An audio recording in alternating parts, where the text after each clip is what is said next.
throw a kick to your opponent's stomach. Normally you can kick with either your shin or the ball of your foot, but because you're going to immediately follow up with a punch, you want to kick with your shin in this particular case. So I throw the kick, and as I pull my leg back into my stance, I throw the punch. You don't want to pull your leg back and then punch. You want to punch at the same time as you bring your leg back. Notice how I use the backward momentum of my leg to generate power for the punch.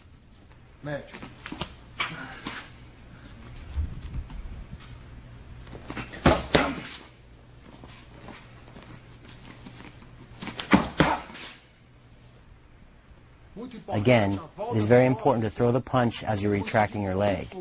Both should be done at the same time.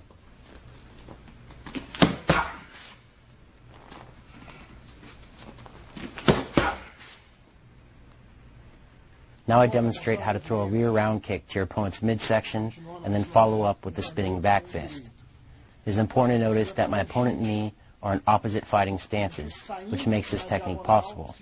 I'm in a southpaw stance, meaning my right foot is forward, and my opponent is in a standard stance, meaning his left foot is forward.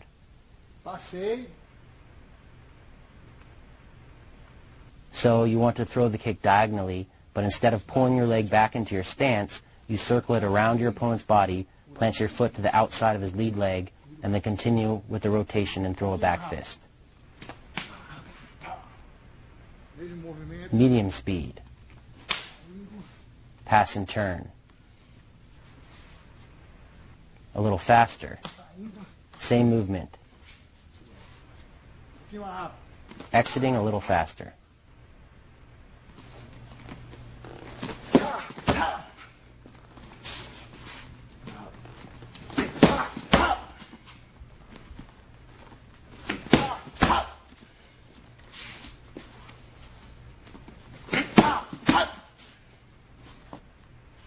Now I show a front kick, my gari, followed by a jab. With the front kick, it is very important to elevate your heel towards your buttocks. So, front kick, and then the jab. You can follow up with another hit if you like, but these two strikes are the main combination. A little faster.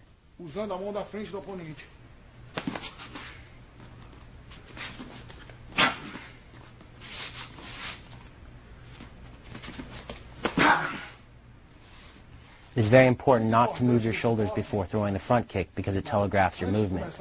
If your opponent sees the kick, he will defend against it. Your shoulders must stay put. So you kick, and instead of pulling your foot back into your stance, you step forward and enter with the jab.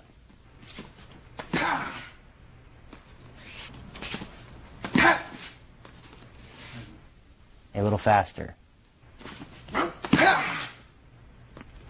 With my gari, the positioning of your shoulders are very important.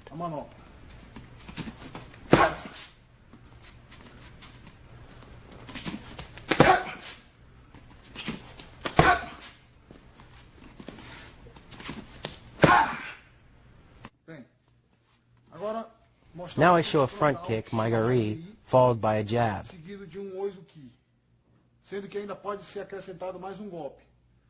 With the front kick, it is very important to elevate your heel towards your buttocks. So, front kick and then the jab.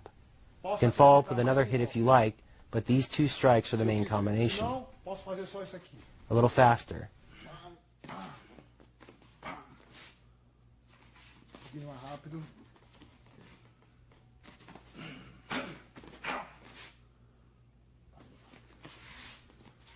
It is very important not to move your shoulders before throwing the front kick because it telegraphs your movement. If your opponent sees the kick, he will defend against it. Your shoulders must stay put. So you kick, and instead of pulling your foot back into your stance, you step forward and enter with the jab. A little faster.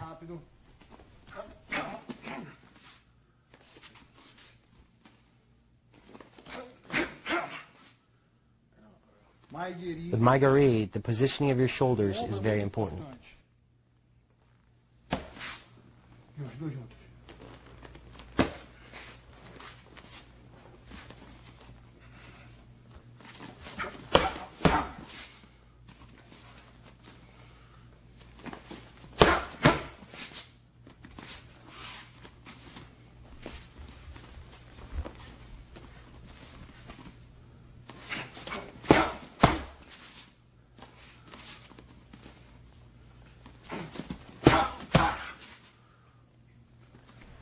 Now we'll show shidanguri. This is another sequence where you do 2 kicks, one right after the other. You do maigari, or front kick, followed by mawashigari, or round kick. With the front kick, it is very important not to move your shoulders or you will telegraph your kick. If you telegraph, your opponent will see the kick coming and defend against it. So you throw the front kick with your rear leg, and instead of pulling your leg back into your stance, you drop it straight down to the mat. This puts you in close range and allows you to throw a round kick to your opponent's head. I throw the kick medium speed.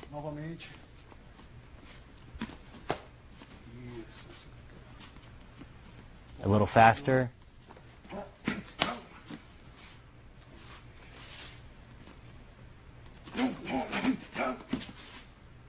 It is important that you do not lag between kicks. You want to throw one right after the other.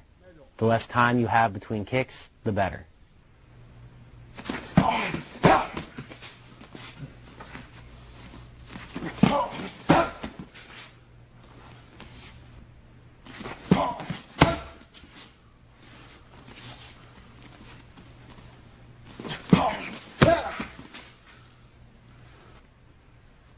Now we'll show a step, followed by keikomi, or side kick, and then gyakizuki, which is a straight punch.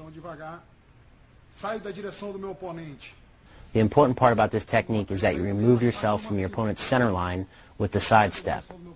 So, you move away from your center line, throw a side kick to his stomach, and then follow up with a punch.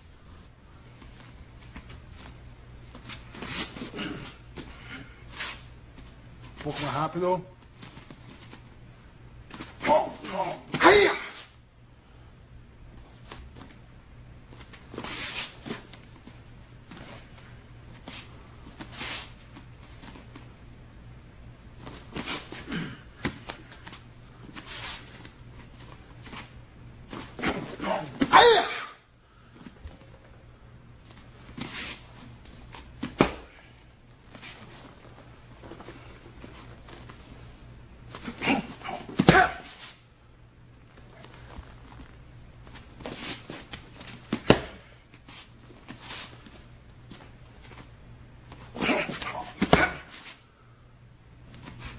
Now I show another punch kick sequence.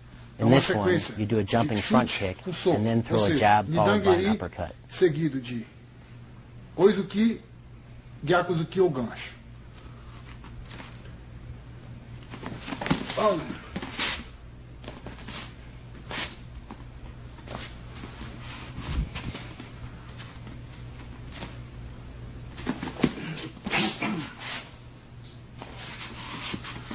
A little faster.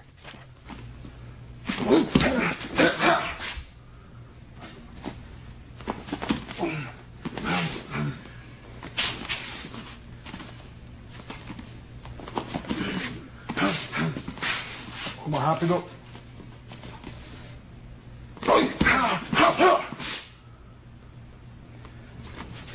Maigiri, gancho.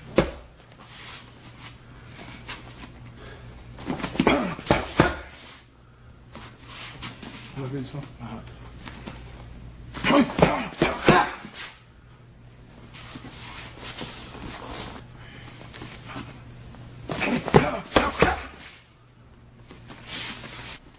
Now I show a combination which involves a hook kick followed by a cross and then a knee. Notice how I move toward my opponent while throwing the cross to cover distance. So, you want to throw the hook kick to your opponent's head, pull your leg back into your stance, step forward with the cross, and then drive a knee into your opponent's midsection.